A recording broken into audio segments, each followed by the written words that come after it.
کہ آپ سجنا سورنا نہیں ہے، انتہائی جیسے ہے ویسے ہو، لگنا یہ چاہیے کہ مستر ہے، بے قرار ہے، عاشق زار ہے، ستایا ہوا ہے، پریشان کیا ہوا ہے، اس کو ہوش و حواس ہی نہیں ہے، یہ صرف ایک ہی چیز جانتا ہے کہ میرا مالک، میرا معبود، میرا خالق، میرا پیدا کرنے والا مجھے اپنے یہاں بلا رہا ہے، اس کے بعد یہ سب کچھ بھول جائے۔ یہ خلاصہ ہے، احرام میں آپ کو کچھ نہیں کرنا ہے، جیسے آپ ہیں اللہ کو ایسے ہی چاہیے۔ آپ بال سنوارنا، بہنیں، بیٹیاں، خواتین ہوتی ہے، شوق جذبات بھی ہوتے ہیں، زندگی کے رخ پر چلی گئی ہوتی ہے 40 سال 45 سال 50 سال، لیکن آپ یہ شک نکالے آپ کو کچھ نہیں ہوا ہے، اللہ کو آپ میلی کچلی آج چاہیے۔ بار بار وضو خانہ جانا، بار بار یہ محسوس کرنا کہ ہم ٹھیک نہیں ہے، یہ جو عادتیں ہیں ان عادتوں کا غلام نہیں بننا ہے۔ آپ کا اللہ یہ چاہتا ہے کہ آپ ایسی آئیں اور آپ کو اللہ تعالیٰ اس سے زیادہ نوازے۔ مرد حضرات ماشاءاللہ اس معاملے میں ذرا ساتھ دیتے ہیں، تو آپ حضرات جیسے ہیں ویسے ہی چاہیے۔ عطر شطر تو بڑی بڑی باتیں ہو گئی، ہاں سخت گرمی ہو جائے کبھی تو آپ برودت کے لیے پانی ڈال سکتے ہیں، سر کے اوپر بھی ڈال سکتے ہیں، جسم کے اوپر بھی ڈال سکتے ہیں، لیکن افضل یہ ہے کہ نہ کریں کیونکہ بے احتیاطی کا اندیشہ ہے۔ ہو گیا احرام، ہو گیا آپ کا عمرہ۔ اب آپ مکہ مکرمہ میں مقیم ہو جائیں گے، اگر آپ کو 15 دن سے زیادہ قیام ہے نارمل نمازیں پڑھیں گے۔ اب آپ مکہ مکرمہ میں سب سے اہم ترین افضل ترین عمل آپ کا کیا ہو سکتا ہے؟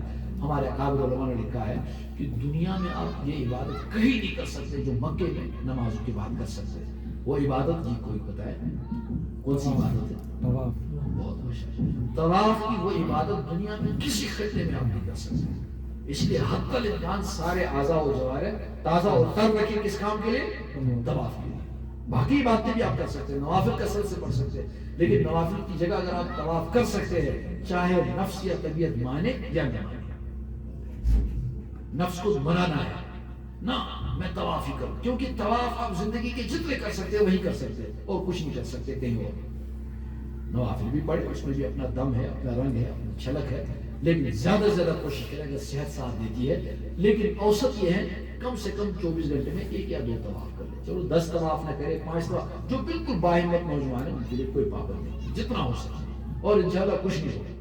پہلے دوسرے دن تھوڑا تھکاوٹ سی ہوگی، انشاءاللہ آپ عادی بنیں گے، زبردست طواف کا لطف اٹھائیے، اور طواف میں کچھ بھی دعائیں پڑھیے، آپ کوئی پابندی نہیں، اور اس طواف میں نہ آپ کو رمل، نہ آپ کو استباح، نہ آپ کو احرام کی پابندی۔ اکثر و بیشتر آپ کو دوسرے حصوں میں جانا پڑے گا، نیچے والے حصے میں طواف نہیں ہو پاتا ہے بغیر احرام کے۔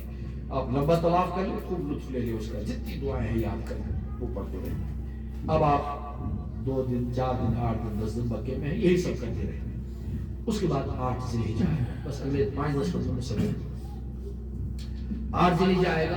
بہت سے لوگوں کو 7 ہی ذی الحجہ کو لے جائیں گے، ہزاروں لوگ، وہ وہاں کی مجبوریاں ہیں۔ جانا کہاں ہے؟ 2-3 شہر آپ کو ذہن میں نقش کرنے ہیں، یا 2-3 علاقے کہیں۔ ایک شہر شہر منی ہے، ایک بستی اس کا نام ہے مزدلفہ، ایک بہت بڑا شہر جو ایک ہی دن کے لیے سال میں بستا ہے، اللہ کی شان، صرف ایک دن کے لیے۔ حوصلہ دیکھیں اللہ کی ہستی کا، اور پھر دوسرے نمبر پر حوصلہ دیکھیں عرب کا، وہاں کے ذمہ داروں کا۔ ایک دن چند گھنٹوں کے لیے پورا شہر بستا ہے، اس کے بعد پھر لٹتا ہے، پھر تباہ ہوتا ہے، پھر خراب ہوتا ہے، پھر 364 سال وہی دن کے بعد پھر سے بستا ہے۔ یہ اللہ کی شان ہے۔ اصل میں اللہ یہ سمجھانا چاہتے ہیں، معنویت جو اس کے اندر ہے وہ یہ کہتا ہے وہ اللہ وہ ہستی ہے جو بستے بستے شہر بساتا ہے، وہ ہستی وہ ہے جو بستے بستے شہروں کو ویرانہ بنا دیتا ہے، وہ بے نیاز ذات ہے اللہ۔ یہ معنویت ساتھ ساتھ چلتی ہے۔ ہمارے شیخ و مرشد نے معنویت پر بہت لکھا ہے، فرمایا وہ جو صفا اور مروہ کی صحیح ہے اس میں بھی معنویت ہے۔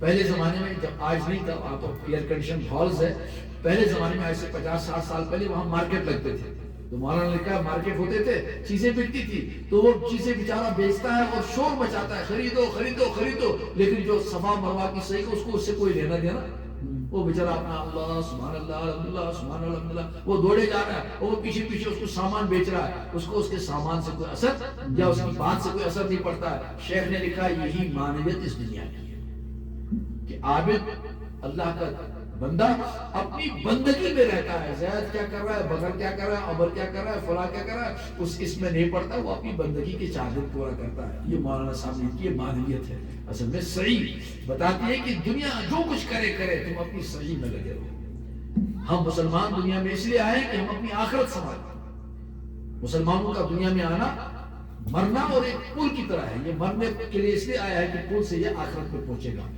اور آخرت میں پہنچے گا اس کے لیے ٹھکانہ ہے انشاءاللہ سبحانہ جنت.